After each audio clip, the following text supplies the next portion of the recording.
que el que habéis recibido. La segunda característica del falso mensaje y del falso evangelio es que el falso mensaje distorsiona la neumatología. Y cuando hablo de eso estoy hablando de la doctrina del Espíritu Santo.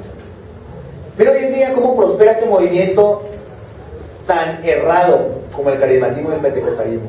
Mire cómo prospera. ¿Sabe? Le atribuyen moveres que son hasta satánicos al mismo Espíritu Santo.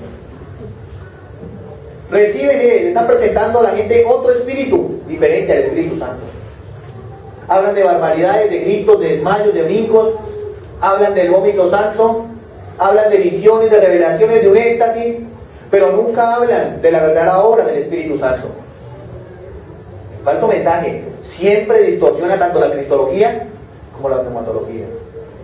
La gente hoy en día está engañada. No todo lo que hoy en día se dice que es del Espíritu Santo procede del Espíritu Santo. No todas las manifestaciones aparentemente milagrosas y poderosas provienen del Espíritu de Dios. Ese es un falso mensaje. Estos falsos predicadores, estos falsos mensajeros, Satanás es el experto en duplicar aún los milagros. Engaña, distorsiona y pone a la gente a creer que eso procede de Dios. Por eso es que el movimiento carismático no es de sana doctrina. Es falso, es engaño. Ni hablar del movimiento de profecías, porque es falsedad y engaño también. Ni hablar del movimiento del famoso pacto de la semilla, ni hablar de eso. Porque todo eso es un falso mensaje. Es un mensaje adulterado.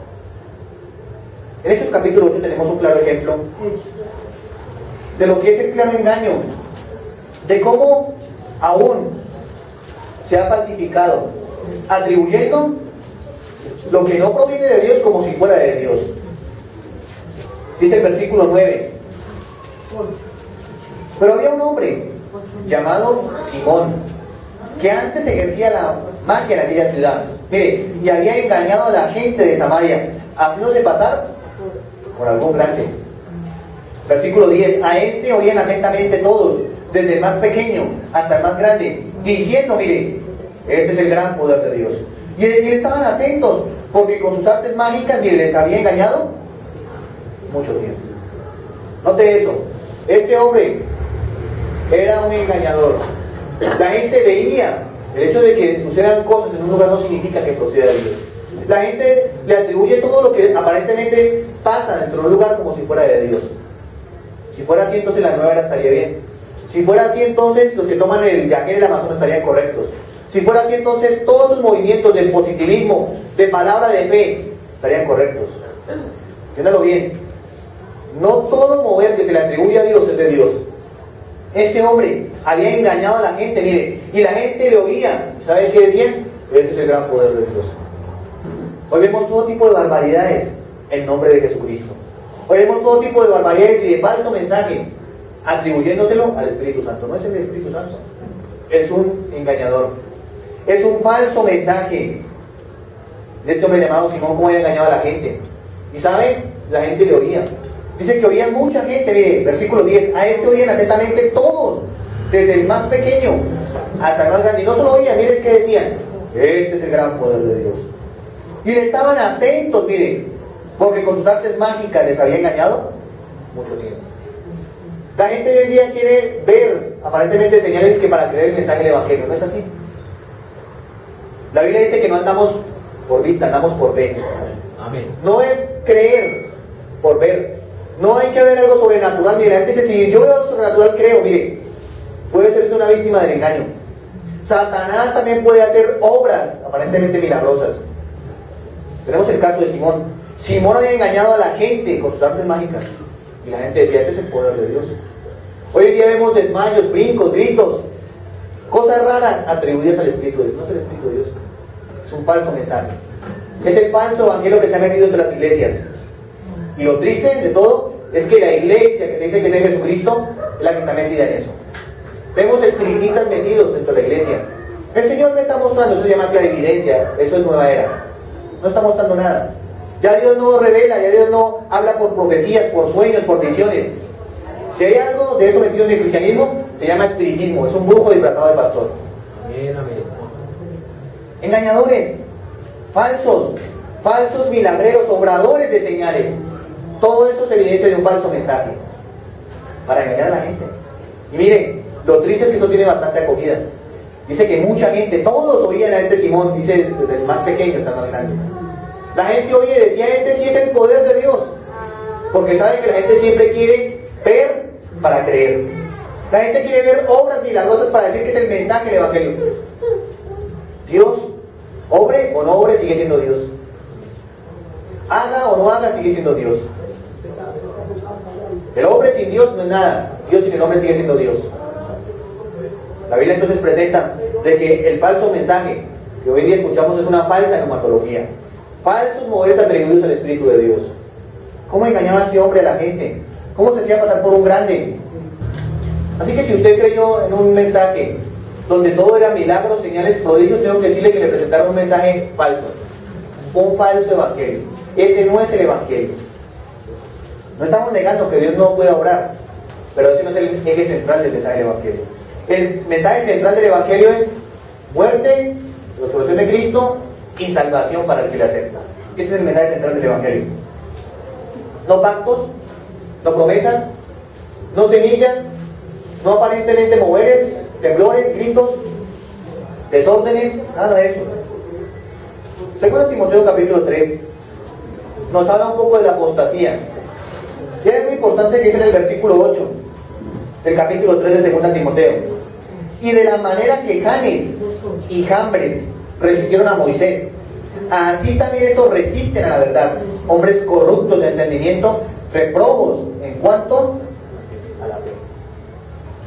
El apóstol Pablo cita un ejemplo de la apostasía y pone el ejemplo de Janes y Jambres. Dice que estos hombres resistieron a Moisés, miren, y resistieron la verdad. ¿Y saben cómo lo hicieron? No se presentaron diciendo, eso es falso lo que dice Moisés. No se presentaron diciendo, hey, eso no es correcto, Dios no existe. ¿Saben cómo se presentaron? Haciendo señales milagrosas. Janes y Jambres es el nombre que la tradición rabínica le da a los hechiceros cabeza de Faraón. Los más prominentes, los más reconocidos. Y dice de que, al igual que Janes y Jambres, en el último tiempo vendrá gente que andará resistiendo la verdad. ¿Sabe con qué? No negándola, no hablando que la Biblia es falsa, sino aparentemente haciendo señales falsas. Es una manera de resistir la verdad. Éxodo capítulo 7, versículo 11.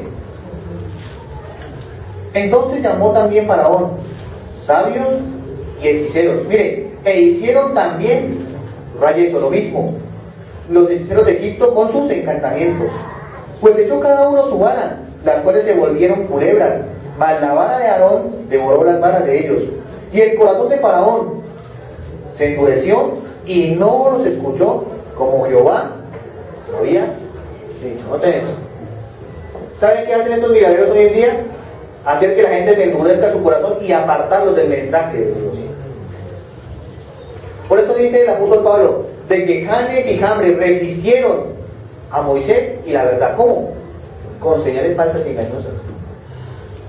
Hoy en día todo le atribuyen al Espíritu de Dios. Bueno, se desmayó y resultó por allá brincando y batallando. Eso fue el Espíritu, está lleno de Dios. Eso no le libra al Espíritu Santo. Esa es falsedad y engaño. Todo tipo de milagro, eso es el Señor. Como si eso fuera algo creíble, como si eso fuera algo en lo cual basar mi fe. El hecho de que sucedan milagros no significa que yo base mi fe en eso. Bueno, la Virgen de yo no sé qué me hizo un milagro. Son Janes y Jambres disfrazados. No todo lo que es sobrenatural proviene de Dios. Eso bien claro. Ni hablar de la brujería, ni hablar de la santería que se ha metido aún dentro de las aparentemente iglesias cristianas. Ni hablar de ese santito que le pone una veladora y que viene y te opera. San Gregorio, eso es falsedad, eso es engaño, eso es un demonio. Todo eso es satanismo, santería. Todo eso es falsa doctrina, porque la Biblia dice que no consultarás a los muertos. ¿Qué hace consultar a un muerto? Eso es abominable delante de Dios. ¿Sabe? Lo disfrazan de cristianismo. Debe ser de Dios porque allá hay un letrero que dice Dios te bendiga y de una Biblia. Debe ser de Dios. No todo mover sobrenatural proviene de Dios. Estos milagreros se parecen a Janes y Jambres. Se oponen a la verdad con señales milagrosas. Miren, Janes y Jambres. ¿Por qué el corazón de Faraón se endureció? Porque vio que hicieron lo mismo. Porque hay gente que anda rechazando la sana doctrina por Janes y Jambres, milagreros que hay. Dicen, si yo no veo, no creo. Su iglesia es una iglesia muerta porque no hay manifestaciones. Y eso hace que el corazón de la gente se endurezca. Amén. Han resistido y engañado. Están como Janes y Jambres. Han hecho que el corazón de la gente se endurezca y no quiera creer la sana doctrina. Y eso darán cuenta de Dios. El falso mensaje entonces presenta otro espíritu que no es el espíritu de Dios. Pablo dice entonces que viene predicando a otro Jesús. Otro diferente, muy diferente. Por eso es de que aún la comunión está, ¿qué? Cortada con algunos. No podemos llamar cristiano a todo movimiento, téngalo bien claro. No se debe llamar hermano a todo hermano que dice que es cristiano aparentemente, a todo creyente. No se debe llamar cristiano a aquel que aparentemente se congrega en algún lugar, no se debe llamar. Porque, ¿saben? A veces tienen a otro Jesús. Muy distinto al que tenemos usted y yo. Muy distinto al que la Biblia presenta. Un Jesús que no te quiere pobre, que te quiere rico, que tienes que tener la mejor casa. Ese es el Jesús que suena por ahí en las iglesias. Pero no el Jesús que dice, toma tu cruz, sígueme. No el Jesús que dice que en el mundo tenés aflicciones, eso no lo presentan. Solo presentan el Jesús que puede multiplicar los panes y los peces. Pero no el Jesús que dice, toma tu cruz, sígueme. La aflicción por causa del mensaje. Persecución. Si a mí me han rechazado, a ustedes también lo rechazarán, dijo Cristo. Si a mí me aman, pues lo amarán. Si ustedes los aborrecen, también a mí me han aborrecido antes. No presentan a ese Jesús. Y eso podemos decir entonces que es un falso Jesús. Otro Jesús. La pregunta sería, ¿qué Jesús suena por ahí en las iglesias hoy en día? Porque créanme que no es el Jesús de la Biblia. ¿Qué espíritu la gente está recibiendo, entre comillas? Ven y recibe el espíritu. ¿Qué espíritu están recibiendo? Porque la Biblia dice que todo aquel que cree en el mensaje del Evangelio, responde en fe en él, cuando se le comparte, recibe el espíritu de Dios. Más sin embargo le dicen, hey, bueno, aceptaste a Cristo, tienes que recibir, tienes que ir a un encuentro, tienes que ir a una campaña para que recibas. Mentira, falsedad, engaño. Pasa al frente porque te vamos a poner las manos, te vamos a desmayar para que recibas. Engaño. Están presentándole a la gente que reciba otro espíritu, que no es el espíritu de Dios. Engaño, mentira, falsedad. Eso es reflejo entonces de que son los Janes y Jambres del siglo XXI. Obradores de señales, mire, hoy en día todo es servicio de milagros, culto de yo no sé qué, culto de prosperidad, pero nunca se habla de culto de arrepentimiento, de consagración, nunca se habla de eso. Culto de que cambies tu vida, aceptes a Cristo, que dejes el mundo, nunca se habla de eso. Ven a la iglesia, no importa cómo vengas, siempre y cuando traigas tu semilla. No importa, pero nunca le dices, hey, cambia de vida, porque si sigues así, vas al infierno. ¿Eres salvo? Nunca le preguntan eso. ¿Tienes a Cristo en tu corazón? Nunca. Ven los domingos y trae pacto. Que Dios te vaya a bendecir, no importa cómo andes. Un mensaje distorsionado. Podemos entender entonces por qué Pablo dice, viene predicando otro evangelio. Es un evangelio distorsionado. La palabra evangelio significa buenas nuevas, buenas noticias. No puede ser entonces una buena noticia si se distorsiona. Usted no puede decir que es portador de una buena noticia si distorsiona esa buena noticia. No puede ser. Estos falsos distorsionan el evangelio, la buena noticia. Por lo tanto, no se puede llamar evangelio. No es evangelio. Es falso. Es engaño. Todo lo que vemos hoy en día es apostasía. Todo lo que vemos hoy en día son predicadores apóstatas, amadores de los deleites, más que de Dios. Predicando por interés. Son los Baales y los Balanes del siglo XXI. Lanzándose por lucro. Predicando por lucro. Son Balanes. Rechazan la palabra de Dios. Llevan al pueblo a una ignorancia. ¿Ha notado usted que en estos movimientos donde más se promueve aparentemente el mover del Espíritu, la nueva ola del Espíritu, son donde son más ignorantes de la Biblia? El movimiento carismático prospera en muchas cosas. Lo único que no prospera es en el conocimiento de la palabra de Dios. Qué raro. Qué raro, porque si fuera espiritual deberíamos prosperar en el conocimiento de la palabra de Dios. Prosperan en emociones, prosperan aparentemente económicamente, prosperan en cualquier otra cosa menos en la palabra de Dios. Qué raro. Si no puede la espiritualidad parte de la palabra de Dios. ¿No será que es un mensaje falso? ¿No será que Satanás ha engañado a mucha gente haciéndoles creer un mensaje que se dice que es cristiano pero no es cristiano? Es un mensaje distorsionado. 2 Corintios capítulo 11. versículo 4.